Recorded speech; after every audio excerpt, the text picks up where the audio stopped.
I'm very confused. I have a feeling a lot of people are confused. I mean, oil and gold up big, Don Luskin, today. Consumers got slammed. Financials got slammed. I'm trying to figure out an investment strategy around this Treasury plan. Can you help us? We don't know what this Treasury plan is yet, Larry, but the one thing we know about it is that it's going to be inflationary. The independence of the Fed has been compromised. It was compromised when the Fed took over AIG on behalf of the Treasury.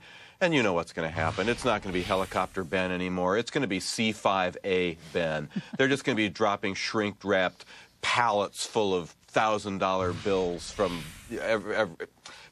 out of the cargo bays of C5As all over Wall Street. That's what it's going to take. They're going to have to inflate our way out of this. That's what I've been saying for the last 2 months. That's what gold is telling us, oil is telling us, and sadly, it is what the dollar is telling us, having given up half its gains of the summer.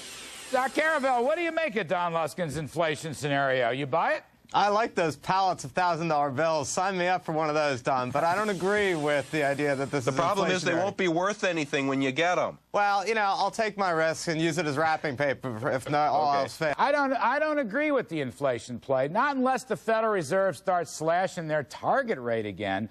I don't think the Treasury operations have anything to do with inflation. And I still think oil's going to fall. We're going to get an expanding drilling bill, and that's a tax cut for the economy, and that's good for banks and consumers, Don. So I'm kind of a contrarian today because I got my butt kicked on that scenario. I acknowledge it, but I wanted you to respond, to react to the Kudlow oil tax cut scenario. Look, your scenario feels a lot better with oil at 95 than with oil at 130, and that's what it touched today.